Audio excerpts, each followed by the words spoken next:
Good morning. Thanks for taking the time to join us this morning. And as I've said in other videos, I invite you to just take the time to put your phone aside and just allow yourself to be fully present for our time together today. I'm really excited to share with you today Patrick Meath. Yes, he's also my brother, but he has some really, I think, timely information to share with us. So just a little bit about Patrick, aside from the fact that he's my brother. He began his undergrad and pre-med at Whitman College. After graduating, he worked in Portland and became very interested in Chinese medicine because he saw the amazing results in curing some of his own illnesses that hadn't been able to be treated from everything else. This encouraged him to begin studying at the National College of Natural Medicine, which is in Portland, Oregon, in 2005.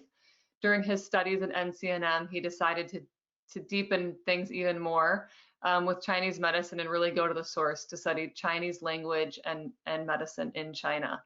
Through a series of fortunate connections, he met his mentor, Dr. Qi. Dr. Qi is a living master and known for his unique mastery of Chinese medicine. Individuals travel great distances in China to see him due to his skill and expertise. Pat then went on to study with Dr. Qi for 7 years, studying Tai Chi, meditation, and other aspects of traditional Chinese culture, philosophy, and self-cultivation. And kind of an interesting point, but Patrick is one of only a few students to study with Dr. Qi and the only non-Chinese medical student that he has taken on. So it's just become a really foundational relationship in his studies. He then continued on to get a master's degree at the Qi-Gong Chinese Medical University in Guangzhou. I totally butchered that, I'm sorry. After graduating in 2017, Pat and his wife opened a Chinese medical clinic and health cultivation clinic in the Czech Republic, where his wife Misha is from. And I can speak from personal experience just saying that he's really incredible. He definitely treats all of us from afar these days. And I'm really excited to have him share some, I think, really valuable information with us. So just a little bit of housekeeping. We're going to do a little bit different format today. We're going to do more question and answer. So if you have questions as we're going along, please ask them. This time is really for all of us to get as much as we can. He's also going to share with us some physical practices, so some things and practices that we can incorporate into our life. So we'll do, during the second half, we'll do more of that. But again, please ask questions as we go along. I'll be monitoring that. But with that, let's go ahead and jump in. So Pat, with everything going on right now with COVID, I know you've been researching this and now working with a lot more people in the Czech Republic. How does Chinese medicine view COVID and approach treating it?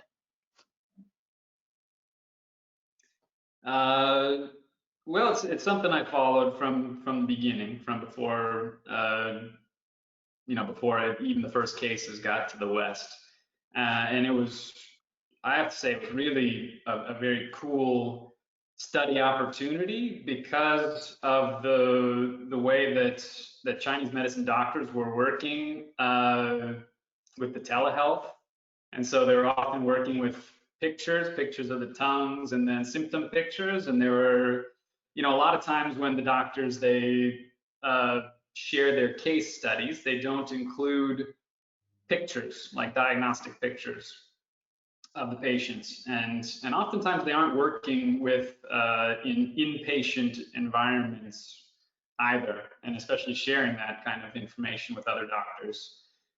So it was kind of this, like, really cool explosion of sharing and communication between the doctors that was really fascinating, because some of the conditions that they were sharing are things that we read about in these classical books that are as old as 2,000 years, and you don't really see it in your own clinical practice, and so you don't necessarily know how to think about it or how to recognize it. But because of the coronavirus, of all of the negative things, one positive that came out of it was that there was a lot of research and sharing in the Chinese side of the medical community there. And ultimately, the Chinese medicine isn't just accepted as a matter of fact in China, just like the West. I would say in China, there's lots of people that are skeptical of it as well. And within the Chinese discussion on coronavirus and the treatment, Chinese medicine really kind of came to shine for its value. So it was overall really positive. The treatment results were really positive. The government ended up adopting a formula that was put together by a number of doctors that they use as a general formula, and that's not always the best way to practice medicine. It's always best to get an individualized diagnosis, but the fact that they were using it, they were running randomized, double-blind controlled studies on it. I thought it was interesting, and yeah, the reception was very positive because the results were quite good, and it's the reason why Chinese medicine could have good results with COVID is that the whole diagnostic and treatment paradigm is different than with the standard allopathic medicine.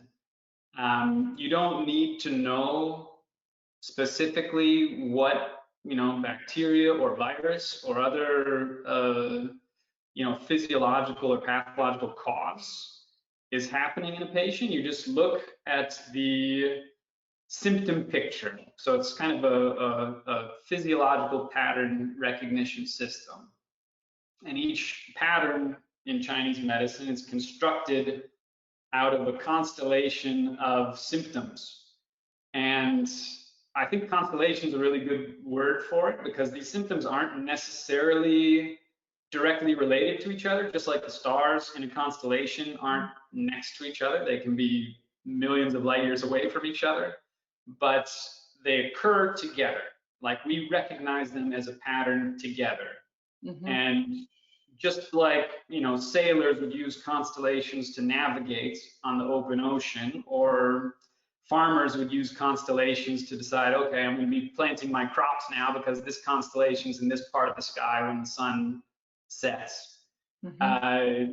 You can, even though it's not a real thing, but it's a really useful thing. Like it's a useful pattern. Mm-hmm. So you can have a cough, and you can have diarrhea, and you can have a headache, and dizziness, all these various different symptoms, and then they're put together into a constellation pattern along with things that the physician is trained to observe, like the complexion, the demeanor, the posture, the tongue, the pulse, if you can come and touch the person, mm-hmm. The abdomen, other types of palpation, and you just have to correlate all of these symptoms together, and you come upon a pattern, like this physiological weather pattern. And I call it a weather pattern because that's the language that Chinese medicine uses to describe these different patterns. They use these climatological terms like cold and heat and dampness and dryness, and they combine those with the structure of the body. So these organ systems and these tissue structures of the channels. And then that's how they describe the diagnosis. And it's just based on the fact that heat, it feels hot, or it's red, or it's sweaty. It's things that are kind of intuitive in the word, but it's a simplification essentially of a really complex physiological state. Mm-hmm. But using that simplification, you can hold the whole picture in your head a little bit easier, and you can use that simplified diagnosis to then navigate the disease state. And so these patterns, they can remain relatively constant, like in a person's just constitutional state. Some people are more, prone to phlegm and being overweight. Some people are more prone to being thin and anxious. You're familiar with it with the Ayurvedic patterns. Yep. So that's like a chronic constitutional pattern or state. And then you have these dynamic pattern states that happen in the course of a disease. And these dynamic patterns, they always develop in relationship to the constitutional state. So you're still who you are. And then the kind of like weather that happens on top of that when you face a given illness like COVID or influenza or the common cold, it ends up partly taking on a characteristic of the given disease that you're affected by, but it's also very much influenced by the constitutional state that you already have. Mm-hmm.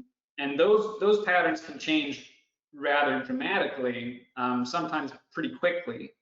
So, and depending on which state the body's in, the formula is different, because when you do a treatment in Chinese medicine, you're just trying to support the physiology to correct itself. So you're seeing what is the immune system doing, what is the digestive system doing, what's the respiratory system doing.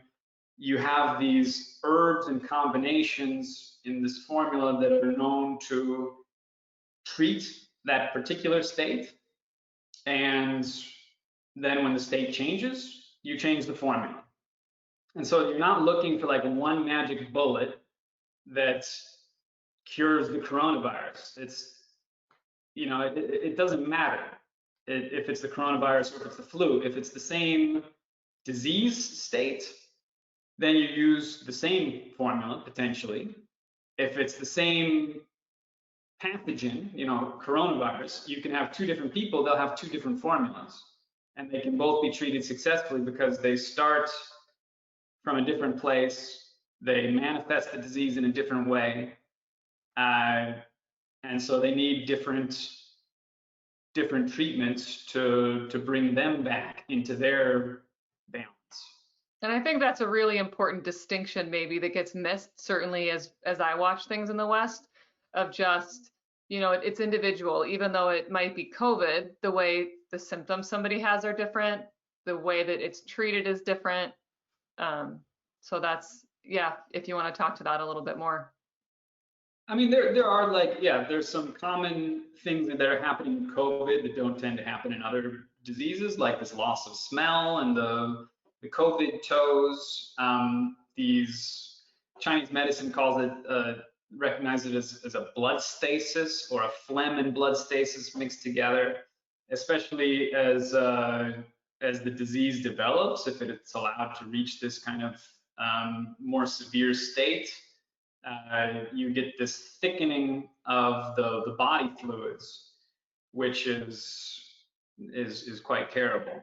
And so that's peculiar to the coronavirus. And so there's been different ways that the doctors in China have addressed that, but they've diagnosed it using these more traditional means of saying, okay, this is a phlegm stasis pattern, so we're using these particular herbs to work with it. Mm-hmm. Is there any other disease that Chinese medicine has recognized that does that thickening of the blood that you mentioned?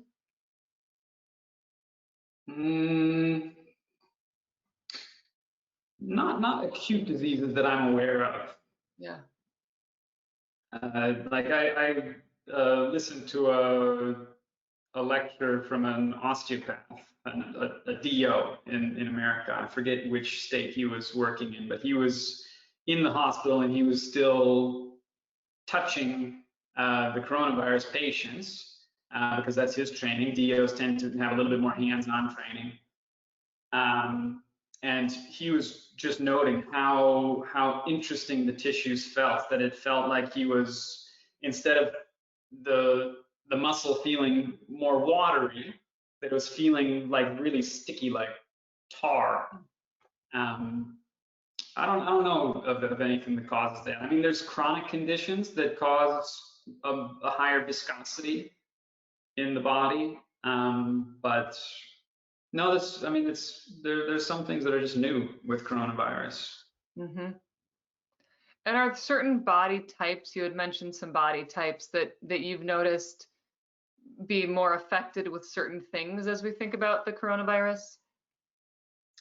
I mean, certainly people who already have this, Chinese medicine calls it a phlegm or a damp constitution. So it's people who tend to be overweight, who have diabetes or are pre-diabetic, heart disease, high blood pressure, high cholesterol. Those are all, I mean, those are all recognized in the standard medical research and literature as comorbidities that tend to be particularly dangerous for coronavirus patients. And it makes sense to me that they all tend to, yeah, be characterized by this pattern of dampness and phlegm in the constitution. Mm-hmm. So, in your opinion, we've kind of talked about what's happening. What do you think are some of the biggest things that actions that we can take in our life to help keep ourselves healthy and combat, you know, all the things that are going on? I mean, it's very simple. I mean, it's just very simple things like this sort of healthy lifestyle stuff that everybody says, and it's not necessarily easy to do. Certainly trying if I mean, you have to examine where your lifestyle might have these issues. I mean, there's diet is one that if you're eating a lot of processed foods or sweets or just kind of having a diet that is more emphasizing the simple carbohydrates and stuff, uh, it'd be good to shift away from that to having more vegetables, protein, good quality fats, real foods, cooked foods. Um, I say cooked foods because the raw vegetables can sometimes be a little bit of an issue depending on the person's constitution. Mm-hmm.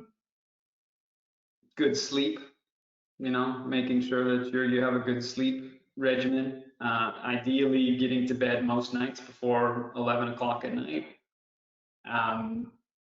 Getting good exercise, trying to get exercise outdoors, getting exercise appropriate to your constitution. So I mean, if you're older or not as robust, you don't have to go and try to run to the point of sweating through your clothes. Just go out, have a jog or even a walk, get your heart rate up a little bit, get to the point of just kind of breaking a sweat, not even totally breaking a sweat, but just to the point of like almost breaking a sweat. Chinese they call it 自汗,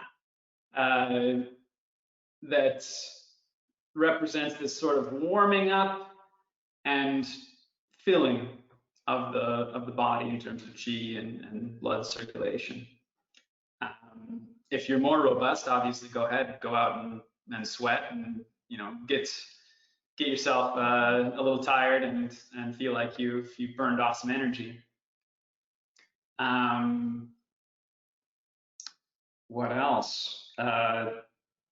Stress mitigation techniques, working on your relationships with yourself and your loved ones and trying to come to accept yourself and your loved ones as much as possible. I feel like this lockdown period is pretty interesting. We've had a lot of conversations with clients about the difficulties of being in lockdown. Some people have it easier, people who are more introverted. But there's a lot of people who are really suffering. And I think that a lot of the times there are people who are used to filling their lives with a lot of things to kind of distract them away from their own introspection and familial relationships. And so just trying to take some time for mindfulness and observe and be okay with being confined for a little while. It's Chinese medicine in the old literature. They talk about living differently in the different seasons, um, and what kind of lifestyle habits are appropriate in any given season. So in summertime, the weather is warm, people are going outside, you can wake up early, you can go to bed late, have a little siesta at the midday, you go out and meet people, have fun. In the wintertime now, as the days are reaching their shortest points here pretty soon, you know, we only have about one more month until we have the shortest day of the year. It's an appropriate time to live a little bit more inwardly, like to kind of stay at home, to sleep a little bit more, have a little bit of hibernation. The in the Yellow Emperor's Classic, The Aging, it says to live like you're keeping a secret. So it's not a time for starting big new enterprises or anything like that. It's just to kind of be calm, be humble, be a little bit inward, and kind of embrace that. And so, as far as the timing of the lockdown goes for this season, anyway, it's kind of appropriate for the season. You can really use this external constraint to try to live a little bit more introspectively for just a period of time. I love that. I actually hadn't heard of that one before. But I think what you notice, is the parallel between what Chinese medicine says, what Ayurveda says, which we talked about in our first Nourish series, and all of these older traditions, right, have so much wisdom in telling us what would be helpful, right? And it's stuff that's, getting rest, having good food, supporting ourselves. I think it's hard though. I mean, it's hard in our lives now to take time and prioritize that.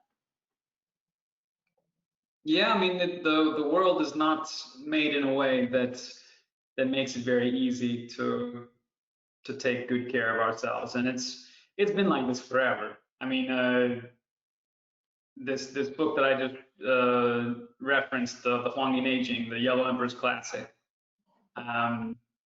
Its very first chapter is an admonishment of the way people are living. They're saying that, in the deep antiquity, people lived with the rhythm of nature. They, rose with the sun, went to sleep with sunset. They had a regulation in their work and their rest. They had regulation in their relationships, and because of that, they could live very long and healthy lives.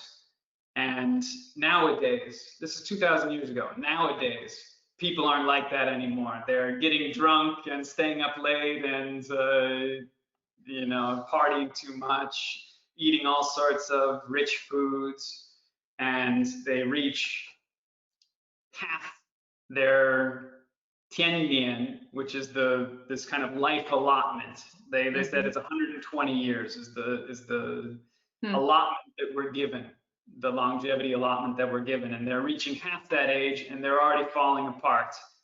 And there's one line in particular, it's Ni Yu Sheng Le.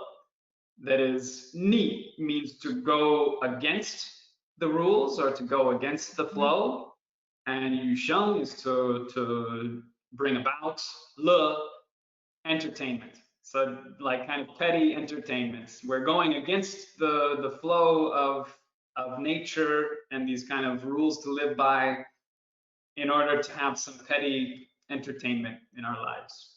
And this is 2,000 years ago. So, I mean, this is, we can see that the more things change, the more they stay the same. Like it's been happening forever, but a different book that I'm very fond of, the Tao Te Ching.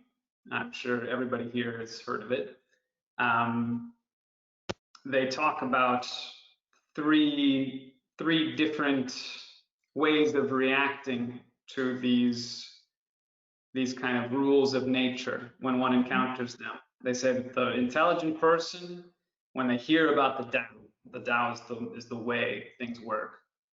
When they hear about the Tao, they say, "Oh, it's a good idea," and they talk about it. They practice it sometimes. But the wise person, when they hear about the Tao, they know that it's really valuable, and they practice it diligently. And when the fool hears about the Tao, he laughs. And if the fool didn't laugh, it wouldn't be called the Tao. And I don't think that these are different people. I think that all of us have all three inside of us. And it's just about trying to embrace the wisdom, try to avoid being a fool. Sometimes you're going to be a fool. Sometimes I'm a fool. Try not to just be intelligent, because the intelligent people, they talk about these things, but they don't really do them. Trying to be wise, that's difficult. They say in the way of intelligence, this is a different chapter of the Tao Te Ching, the way of knowledge and intelligence, every day you're gaining something. But if you're cultivating the way of wisdom, every day you're losing something. So it's a simplification. Da Dao Zhijian, the greatest way approaches simplicity. So the more you can reach this simplicity, the more you know that you're approaching this. Right. I think that's what it is, right? It's balance, and it's doing it in a way that helps enhance our life and helps us feel better and to thrive and to do these things so we have more energy to dedicate to what we think is important, right? Um, if Yeah. if people are, kind of looking to start something new or incorporating something new in their life that they think would be, helpful during this time, right? If they aren't someone who's had a routine before, what are one or two things that you think they could build into your day that might have a healthy impact?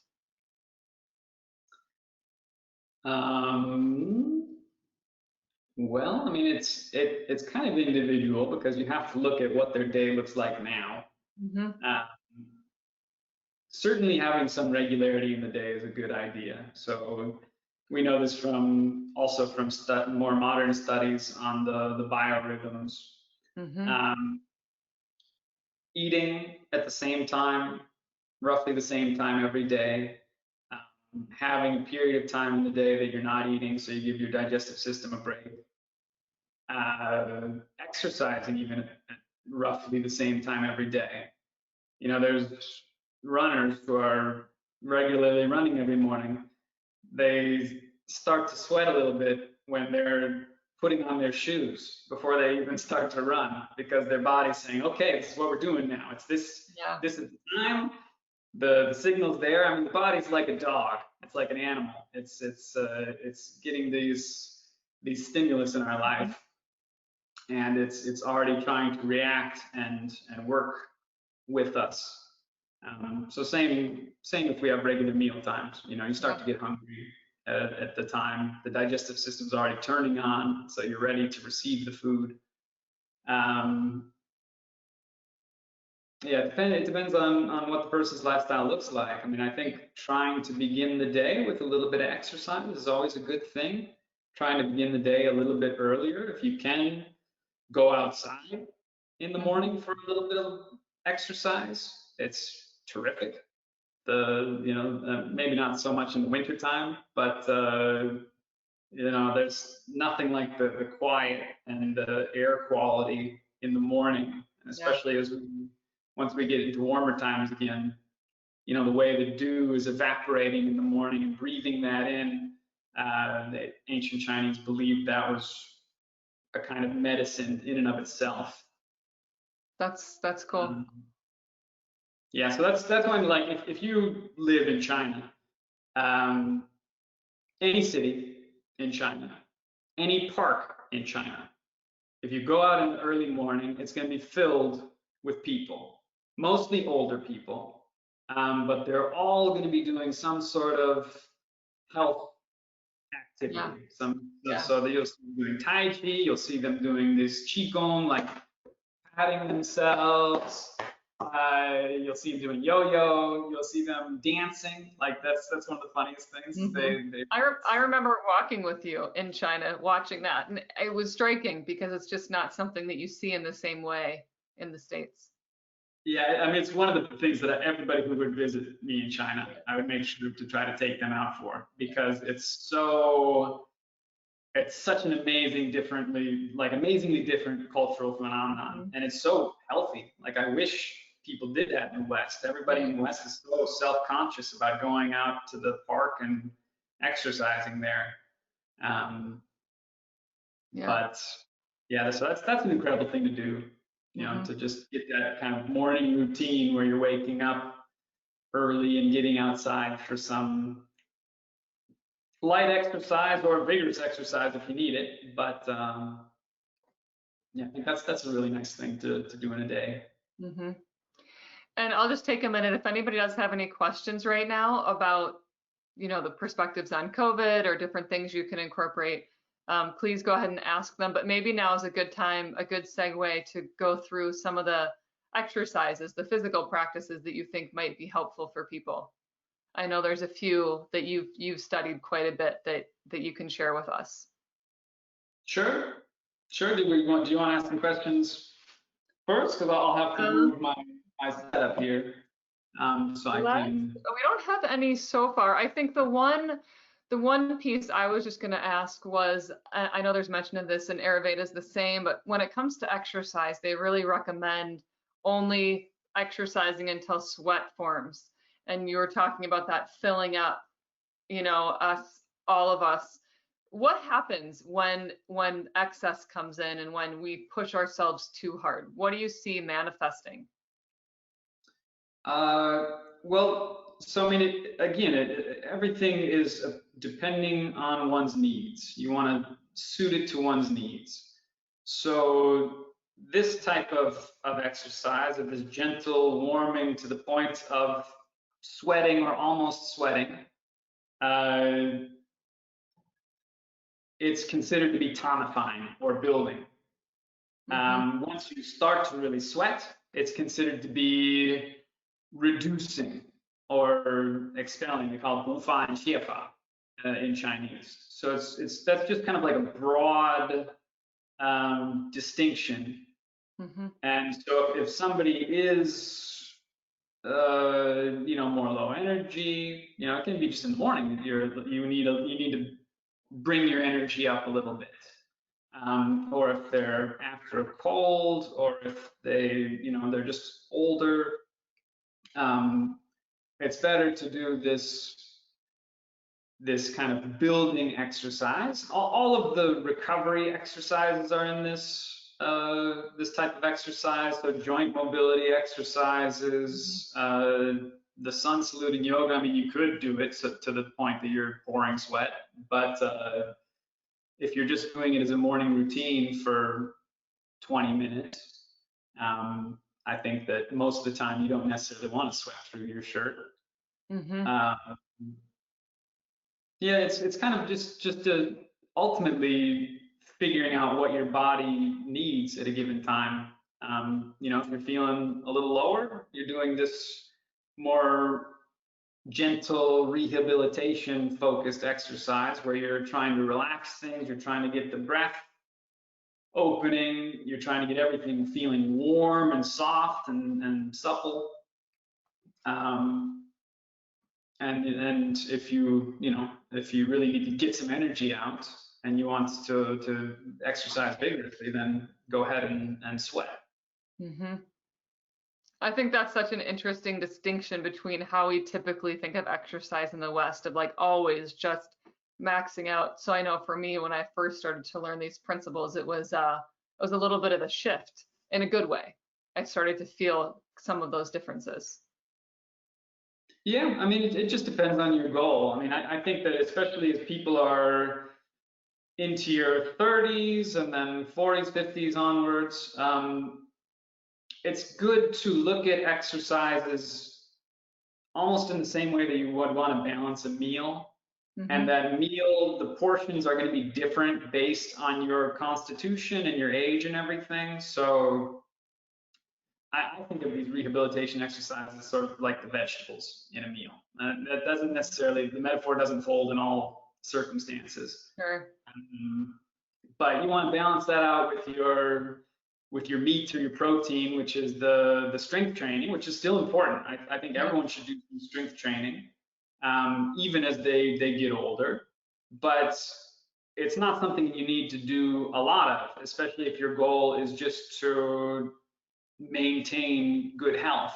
I mean, if you're trying to be a bodybuilder or you want to just look good with bigger muscles, or you just like it, then sure, you can do more strength training. Yeah. But if you're just trying to have good posture and have a good muscle tone and regulate the hormonal aspects that are associated with those, you don't need to do a lot of strength training to get those benefits. Cardio is the same thing. I mean, everyone needs to get some amount of cardio. But you can, I mean, if we're going to continue our meal metaphor, then cardio is like carbs.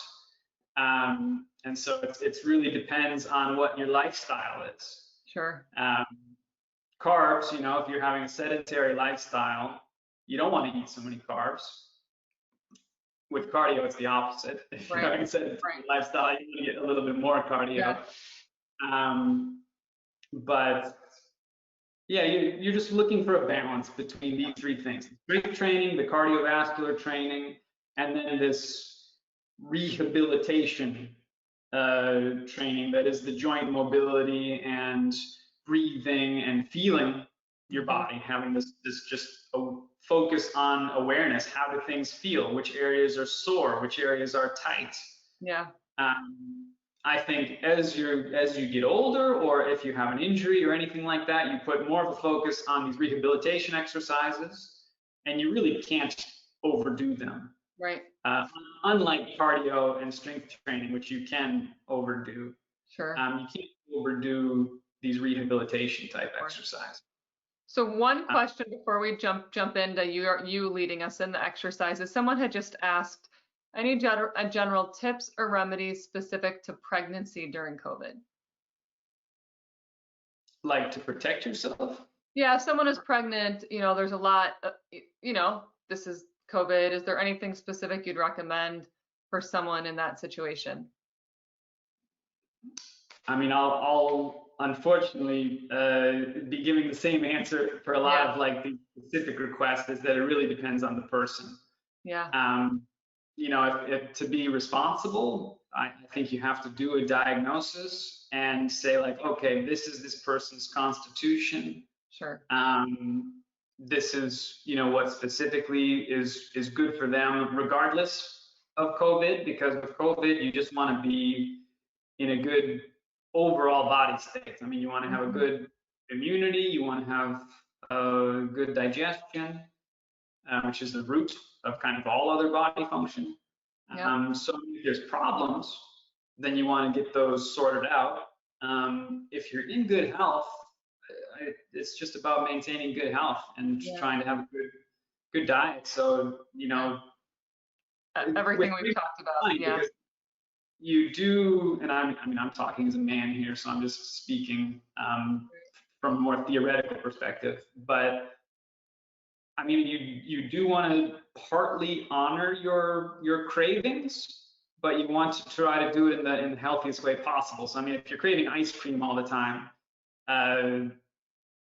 is it just a high quality fat that you're craving, or is there, can you get it from avocados or durian or something like that, or can you have some quality, maybe depending on your state, but just again trying to avoid too much sugar, especially white sugars and stuff.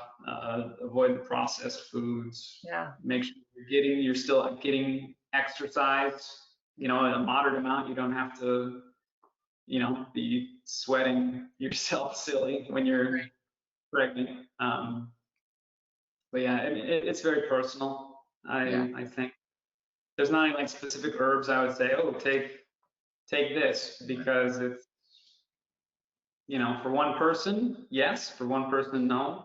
Right. It's a little difficult to say. Just Yeah. basics of good healthy living. Right. All the good stuff that we've been talking about. It's just doing it right and living it. So I think that's great. So let's jump into some of the practices. You've been alluding to them a little bit. So we would love you to share with us just some of those things that we can be doing. Sure. We'll do that real quick here. Yeah. All right. And I think, well, he's moving it to get in position to share with us some things. But I think it's, I think the interesting thing for me, no matter how much I study all of these practices, it's all about the basics, right? It's just learning how we can make those work in the lives that we're living. So that's what we've been trying to provide tools to do that. And hopefully a few of those things you can incorporate it, but it takes time to make it part of a new routine. So see what you connect with and work with it. Okay. I think we're ready. Yeah, there's the famous, I think it was Bruce Lee who said it, that he doesn't fear the martial artist who knows 1,000 different kicks. He fears the guy who practiced one kick 1,000 times, or something to that extent. I'm paraphrasing it. That's the basics. It's like all martial arts are founded on the basics. Health is the same thing. It's all about the basics, and spending time to really do the basics and to love the basics. That's the foundation of everything. In Chinese, the word for practice is xia gongfu. Xia means to lay down or to lower something, and gongfu is the skill, essentially. So it's all about laying down the foundation. So I'm going to drop off my screen here so you can see Pat in a bigger way. I'll jump on just for the last few minutes to wrap things up, but I'll let him take it from here. All right. Well, so I'll just share 3 pretty simple practices, and I'm going to share just the principles of the practice. The first one is called shaking. It's very, very easy. You just start with your feet shoulder width apart. Unfortunately, you can't see my feet right now. My feet are parallel. If you want, you can have the heels slightly out,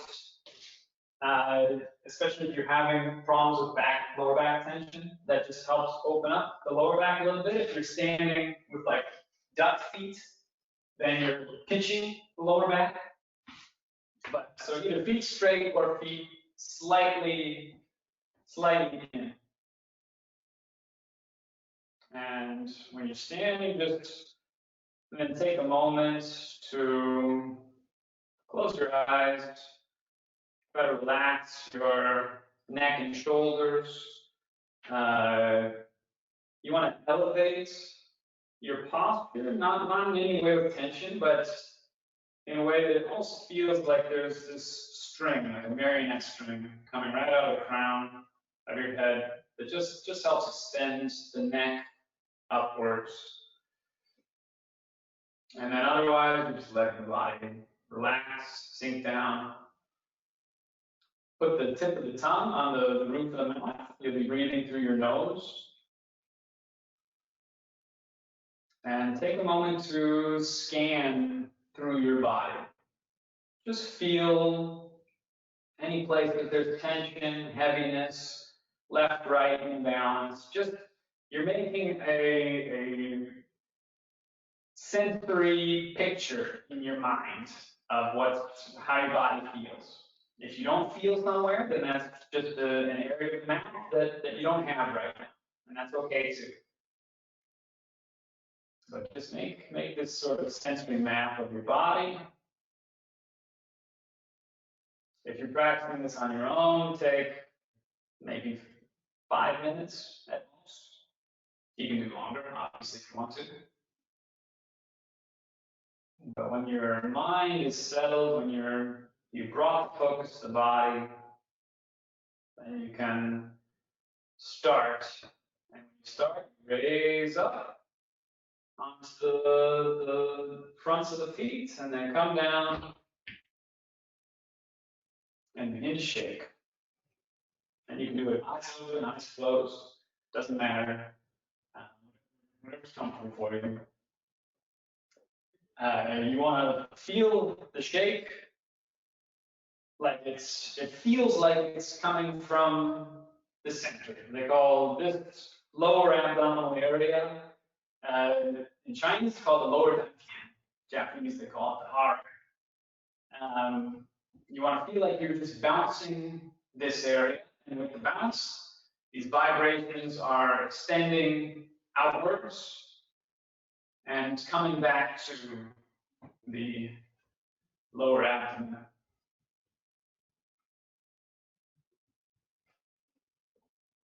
Let the breath feel like it sinks down into this lower dantian. Try to relax the diaphragm.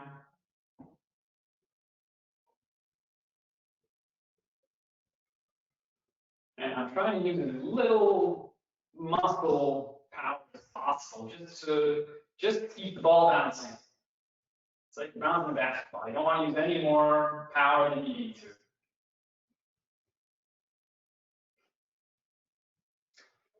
And at first, you want to just make sure your awareness is coming to this area. Don't forget the back too. The ball that has the front and the back. It follows the diaphragm along the top, the pelvic girdle along the bottom. So this is your kind of home base. And then after you establish that with your awareness, you can start to explore through the body, just exploring the feelings. Feeling, ooh, I have some tension in my neck.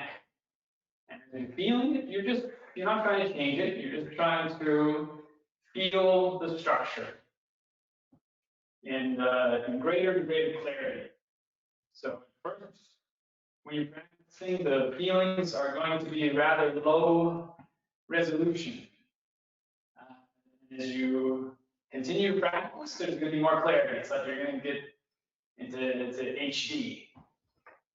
But that takes time. It's not going to happen in the course of one shaking session.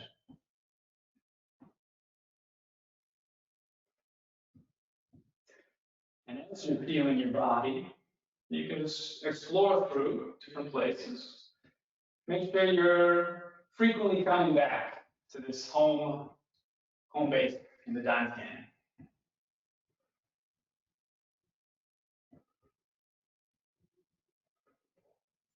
There's a saying, a kind of metaphor that's used to describe the process. Ice to water, water to gas. So when we start these discomforts, these pains, these tension structures, they're like ice, they're stuck in one place.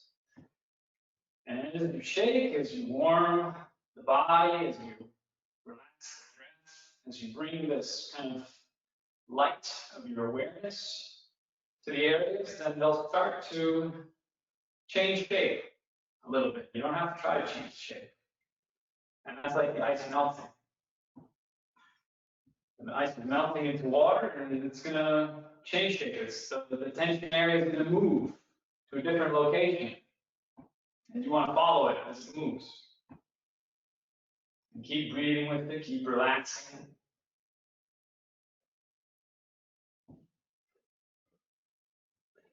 And eventually, if you keep persistent, that tension and heaviness, discomfort is going to disappear entirely. It's going to be replaced with this feeling of lightness and openness and comfort. And that's like water turning into gas. In Chinese, they just call it state tong, state of flow, of having no obstruction.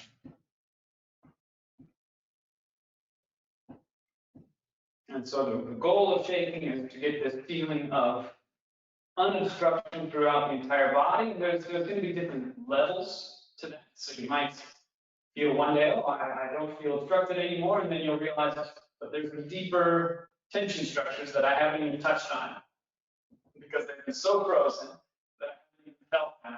Because with the ice comes a certain level of numbness. As that ice melts, then you start to have more awareness of the again. And at first, it's not going to feel good. But that's the Chinese saying is "tong is tong." It's the same syllable. Tong is this unobstructed flow. Tong is pain. So if there's not flow, there's pain. If there's pain, there's no flow.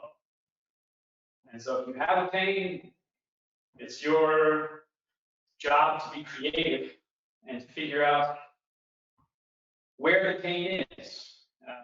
What is the structure of it? What is it connecting to? And how do I relax it? And there is a way. There's a way. You're shifting your posture, you're changing your rhythm or your frequency, your amplitude. You can play with all of these things.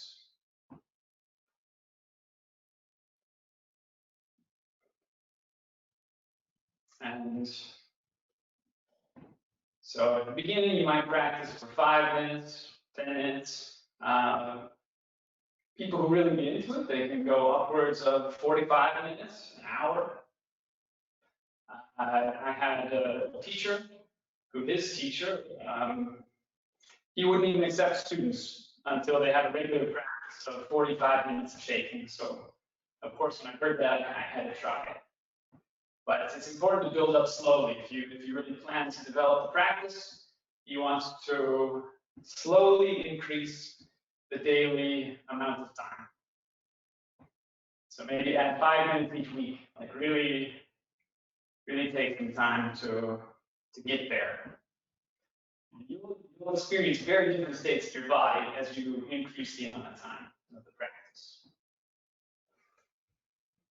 But no matter how much time you're practicing, when you're done, you want to come to rest the same way a bouncing ball comes to rest. You don't just stop all at once, but you let the shake get smaller. And you see how long you can keep shaking, how long you can keep feeling the shake as it gets smaller. How long can you keep making it smaller and still be shaking? It's a little bit of a game.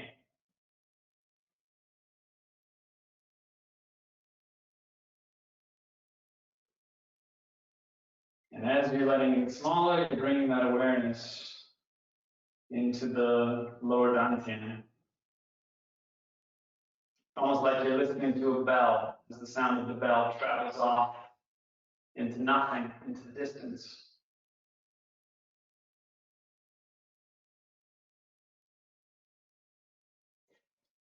And then eventually you come to rest, and you do the same thing you did at the beginning.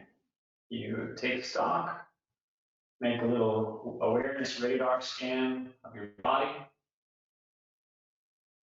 Feel how it feels different now than when you started.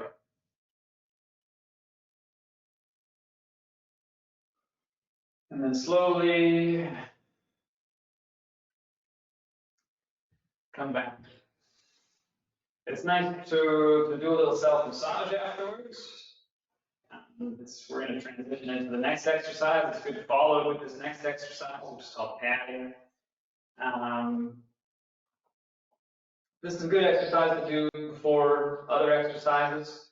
The only thing you want to be careful of is you don't want to immediately go and sit down and lay down afterwards. You've just released a bunch of stuff from your muscles, and you want to give it some time to, you want to go for a walk, or you want to do the padding, or go on to a different exercise. Don't just go and lay down. You won't feel good. I was warned, and I still tried it myself, and made a mistake, and I just didn't feel good that day. I felt a little nauseous. Pat, it's about 11:56, so I'm wondering if you want to introduce the other exercises that we're going to be sending to everyone via video, and just share with us the importance of them, and then we'll make sure that everybody gets those so they can practice them on their own. But maybe just speak to them for a minute and why they're important. I think that'd be great. So the shaking exercise, it's a bit more suited for people who do want to get out some tension, who feel kind of bound, who do need some to relaxing the muscle tension structure and stuff. It inclines a little bit towards the reducing side of the equation, the Qi-Gong. The next exercise is padding. It's better for people who are having a little bit of a weaker constitution, and it's very simple. The most important thing is that you're just using a cupped hand when you're doing it, and going through the whole body.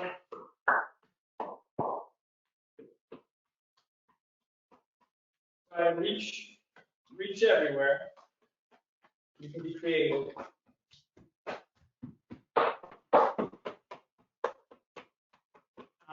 If any area is painful, you don't want to irritate it. You know, just lighten up the path so that you want to get right to the border. You don't want to be too uncomfortable, but you want to feel it just a little bit. Yeah, and spend extra time around the joints. I'll go over this in the video that we'll send. But this is a great exercise for people who are a little bit more frail or a little weaker constitution. I do it for myself. So I don't think I'm super weak. But yeah, it's a great one. It's very nice to go after shaking. And then there's one other exercise that's a little bit more specific for COVID, for the fall, for respiratory illnesses, and it's called opening. And it just involves bringing the hands out, letting you feel a full but relaxed extension to the sides, and then breathing in, opening the chest, breathing out, relaxing. You're trying to avoid bringing any tension to the neck and shoulders when you do it. Breathing in. As I'm breathing in, my hand is turning, so I'm stretching the muscles and tendons in my arm. I'm already extended, but that stretch is giving a little extra length. I'm feeling it here, especially, and I'm bringing my hand, I'm extending it out as well, trying to give just a little extra length to all of the muscles and tendons. Breathing in.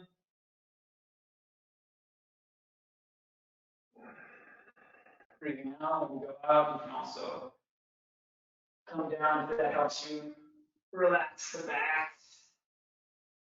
And when you're done with the rounds, you just breathe in, come up. Try to get a nice extension through the ribs, diaphragm. Breathe out.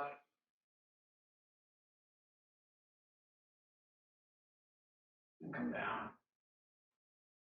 And so that's this here in terms of the Chinese medicine channel system. It's called the lung channel.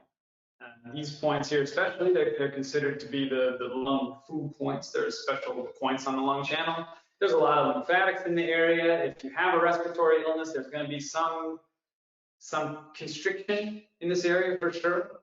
And just the more the musculature is open in an area, the less the lymphatics are going to be able to be congested, the better the circulation is going to be in the area. So these lymphatics are very important for the drainage of lymph from the lungs.